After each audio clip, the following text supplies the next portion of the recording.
on a, si vous voulez, cette illusion que le rationalisme économique est sans doute le plus grand efficace pour organiser nos sociétés. Je ne vais pas faire toute une historiographie de pourquoi on pense ça, mais donc le seul souci, c'est que principalement sur certaines structures, même si en règle générale c'est totalement insuffisant, mais alors c'est totalement délétère sur des structures qui sont constituées par le temps qualitatif dédié par la détermination par exemple, d'un médecin. La détermination d'un médecin, si vous voulez, c'est essentiel dans le process, ou des soignants, à vous soigner. Parce que Dieu sait si le consentement aux soins est une de nos valeurs clés, mais il ne se construit pas comme ça. C'est pas parce que vous êtes malade que vous consentez aux soins qui vous est proposé.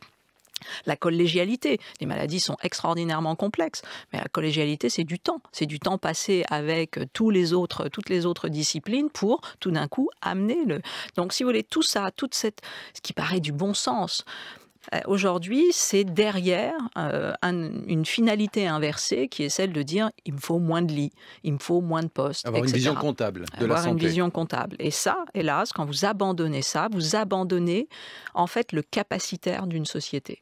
Donc c'est là où je pense qu'il faut faire le petit pas de plus. C'est-à-dire que le soin, c'est du capacitaire. Alors qu'on met le soin, si vous voulez, du côté de l'assistanat, très souvent. Le soin, c'est ce qui permet de tenir debout toute une société.